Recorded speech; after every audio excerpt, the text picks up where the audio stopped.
Slack. Why was it Oregon State? Yeah, it was a great opportunity. I really believe in like the new Pac-12. I was raised on the Pac-10, so like the Pac-10 was always super attractive to me. I grew up rooting for UCLA, Cal. I'm from the Bay Area, so I always loved the Pac-10. And the opportunity to coach in this league, the revitalized league, was something I couldn't pass up. You know, obviously regionally, I'm a West Coast guy. I've recruited the West my entire life. I've lived in the West. I've been a California guy, so the ability to go back to the West, kind of live in my footprint and recruit to my footprint is really attractive to me.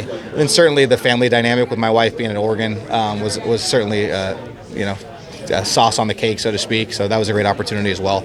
But Oregon State is a good opportunity for me. It's a good institution. I love the new Pac, and the leadership at the institution is great as well. How have experienced head coaches like Dusty and Mike Boynton on your staff kind of helped you realize when you're ready to be a head coach and kind of get you to this point? And have you kind of leaned on them at all in these early days in terms of what it takes to maybe build a staff and figure that out?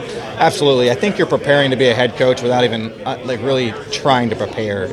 7 years at St. Mary's, 2 years here. I've worked with and I've worked for some elite level coaches, and all of those coaches have been first year head coaches before in their life. So just learning from them day to day, allowing them to help me develop as a coach, as a leader, as a thinker, and develop my own identity ultimately has been great. I lean on Mike a ton. I lean on Dusty a ton. Those guys are just, first and foremost, great people. They're great leaders. They understand the mission of coaching, and at the core of me, that's what I would say is I understand the mission of coaching in 2026, and it is to empower these players, to help these guys create value for themselves, and also make our institution proud and win at a high level. You've seen there's a lot of kind of other assistants around the country that are at these high major programs going to take these mid-range jobs while their team is still in. Kevin Hovde last year with Andrezic as well.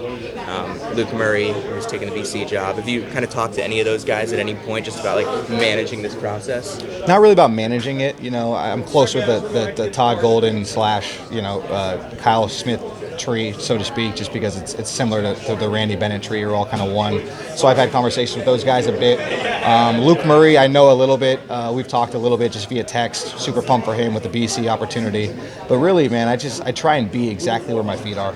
So right now, my feet are with Michigan. We're trying to win a national championship. We got to go through what we got to go through to get there. But that's the goal, and that's where I'm at. Similarly, I got to do the job at Oregon State, and when I'm on campus, when I'm on the phone, when I'm away from this team, I got to prioritize Oregon State. How many hours of sleep are you averaging?